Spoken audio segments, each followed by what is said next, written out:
दोस्तों, बहुत से tax payer GST 2B download नहीं कर पा रहे हैं जीएसटी पोर्टल से। तो इस न्यूज़ में डिस्कस करेंगे कि आपको जीएसटी 2B को कैसे डाउनलोड करना है और कैसे जनरेट करना होता है। तो आप इस वीडियो को अंत तक ज़रूर देखें और ये भी समझेंगे कि यदि कोई व्यक्ति जीएसटी नंबर कैंसिल कर रहा है तो उसके लिए कब जीएसटी रिटर्न फाइल करनी ज़रूरी हो जाती हैं।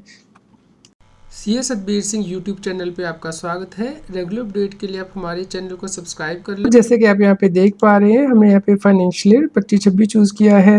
यहाँ पे टैक्स पेयर अपने जीएसटी 2B को देखना चाहता है, लेकिन जब जैसे वो यहाँ पे पीरियड सेलेक्ट करता है और यहाँ पे सर्च बटन प्रेस करता है तो आप यहाँ पे देख सकते हैं कि जैसे ही हम व्यू जीएसटी 2B पे प्रेस करते हैं तो इस प्रकार से मैसेज दिखाई देता है कि GST 2B could not be generated by the system. तो आपको कंप्यूट जीएसटी 2B के बटन पे प्रेस करना है, मैनुअली ये आपको करना होगा। इसके लिए आपको आईएमएस डैशबोर्ड में जाना है और वहाँ पे जाके आपको इनवर्ट सप्लाई के सेक्शन के अंतर्गत ये मिलता है। तो चलिए इसे समझ लेते हैं। तो आपको जीएसटी पोर्टल पे जाना है, सब्सिडी में जाना है, रिटर्न में जाना है, यहाँ पे इनवॉइस मैनेजमेंट सिस्टम डैशबोर्ड पे प्रेस करना है। तो यहाँ पे आपको दो टैब दिखती हैं, एक है इनवर्ट सप्लाई, दूसरा आउटवर्ड सप्लाई। आपको इनवर्ट सप्लाई पे प्रेस करना है।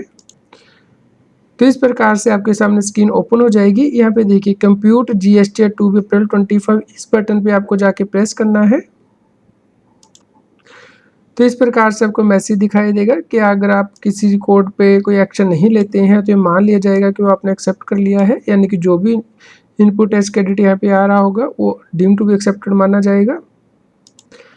तो दोस्तों इस प्रकार आप यहाँ पे कंप्यूट बटन प्रेस करेंगे और अगर आपका कोई इनपुट टैक्स क्रेडिट है तो उसके ऊपर आप एक्शन ले सकते हैं। उसे एक्सेप्ट करना है, रिजेक्ट करना है, पेंडिंग रखना है। तो यहाँ पे जैसे B2B इनवॉइसेस आपकी होंगी तो उस पर प्रेस करके आप फर्दर एक्शन ले सकते हैं। दोस्तों जैसा कि आप यहाँ पे देख सकते हैं, टैक्स पेयर के द्वारा अपना जीएसटी नंबर कैंसिल कर दिया गया है। टैक्स पेयर के द्वारा 1 मई 2025 से जीएसटी नंबर कैंसिल किया गया है। दोस्तों यहाँ पे टैक्स पेयर के द्वारा क्वार्टरली जीएसटी रिटर्न फाइल की जाती हैं। जब जीएसटी नंबर आपका कैंसिल किया जाता है तो उस केस में जो अप्रैल मंथ की जीएसटी की रिटर्न है वो अब आपको फाइल करनी है। तो इसी के लिए अब यहाँ पे हम रिटर्न फाइल करने जा रहे थे तो उस वक्त आपको एरर दिखाई दे रही थी कि जीएसटी 2B आपका कंप्यूट नहीं हुआ है। तो पहले तो जीएसटी 2B को आपको कंप्यूट कर लेना है, उसके बाद आपको अपनी जीएसटी की रिटर्न फाइल करनी है। अब आपको दोस्तों ये याद रखना है कि जब क्वार्टरली जीएसटी रिटर्न फाइल करते हैं लेकिन क्वार्टर से पहले ही अपना जीएसटी नंबर कैंसिल कर देते हैं तो उस केस में इस पीरियड के लिए आपको जीएसटी रिटर्न फाइल करनी है। तो इस केस में आपकी जो जीएसटी रिटर्न को फाइल करने की ड्यू डेट है वो चेंज हो जाएंगी। अब क्वार्टरली नहीं आपको फाइल करनी बल्कि मंथली जीएसटी रिटर्न फाइल करनी है। तो जैसा कि आप देख पा रहे हैं यहाँ पे क्वार्टर आ रहा है लेकिन पीरियड सिर्फ अप्रैल मंथ का आ रहा है क्योंकि हमने 1 मई से तो जीएसटी नंबर कैंसिल कर दिया है। तो यहाँ पे सर्च करेंगे तो यहाँ पे आप देख सकते हैं जीएसटी 1B क्वार्टरली आ रही है लेकिन आपको अप्रैल मंथ के लिए फाइल करनी थी तो वो हमने फाइल कर दी है। इसी प्रकार जो जीएसटी 3B है वो अब आपको फाइल करनी है। हालांकि यहाँ क्वार्टरली लिखा हुआ है लेकिन आपको ये फाइल करनी है 24 मई से पहले। तो इस बात का आपको ध्यान रखना है कि आप इन डेट को मिस ना करें क्योंकि यदि आप मिस करेंगे तो उस केस में लेट फीस एप्लीकेबल हो सकती है।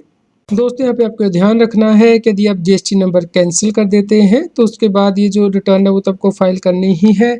जैसे कि जीएसटी 1 या जीएसटी 3B, मान लीजिए आपने 5 अप्रैल से जीएसटी नंबर कैंसिल किया है तो अप्रैल मंथ की आपको जीएसटी 1B फाइल करनी होगी, जीएसटी 3B भी, क्योंकि 1 अप्रैल से लेके 5 अप्रैल तक जो भी आपने सेल की है वो आपको दिखानी है। जीएसटी 1 और जीएसटी 3B में या जो परचेज किए हैं उस डेट तक वो आप दिखा सकते हैं, उसके अकॉर्डिंग जो टैक्स है पे करना है।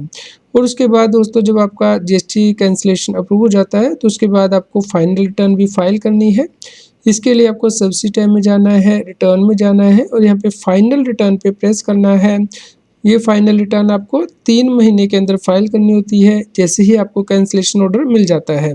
तो अगर आप ये रिटर्न फाइल नहीं करते हैं मैक्सिमम 10,000 रुपये तक की लेट फीस लगाई जा सकती है। इसलिए आप जीएसटी नंबर को कैंसिल करने के बाद फाइनल रिटर्न को फाइल करना ना भूलें। उम्मीद करते हैं दोस्तों आपके लिए यह न्यूज़ यूज़फुल रही होगी। यदि आपका कोई क्वेश्चन हो तो आप हमें कमेंट करके ज़रूर बताएं। रेगुलर अपडेट के लिए आप हमारे व्हाट्सएप चैनल को भी सब्सक्राइब कर लें। क्यूआर कोड स्क्रीन पे भी दिया गया है, लिंक कमेंट में पिन किया गया है, ताकि आपको जीएसटी के रेगुलर अपडेट आपके मोबाइल पे ही मिलते रहें। जीएसटी की और अधिक जानकारी के लिए आप CS Satbir Singh YouTube channel पे जाके प्लेलिस्ट में जाके डिफरेंट प्लेलिस्ट रेफर कर सकते हैं, जैसे कि GST latest update, GST notice extra.